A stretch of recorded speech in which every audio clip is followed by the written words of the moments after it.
मित्रांनो, मी हे दृश्य पाहिलं आणि थांबलो, कारण इथे कुठलाही मोठा मंच नाही, कुठली घोषणा नाही.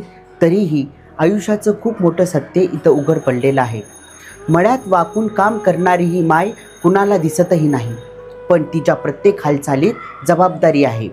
भाकरीच्या मधोमध चटणी ठेवताना तिनं स्वतःचा वाटा कधीच मागितला नाही. लेकरं पुढं जावीत म्हणून तिनं आयुष्य मागे ठेवलं. उन्हात भाजलेली कातडी, थकलेले डोळे, तरीही तक्रार नाही. कारण काही लोक आयुष्य जिंकण्यासाठी नाही तर निभावण्यासाठी जगतात. आणि आपण कधीकधी मोठ्या स्वप्नांच्या मागे धावत असताना हे विसरतो की आपली ताकद कुठून आली. आज आपण जिथे उभे आहोत तिथे पोहोचण्यासाठी कुणीतरी स्वतः झिजत गेला.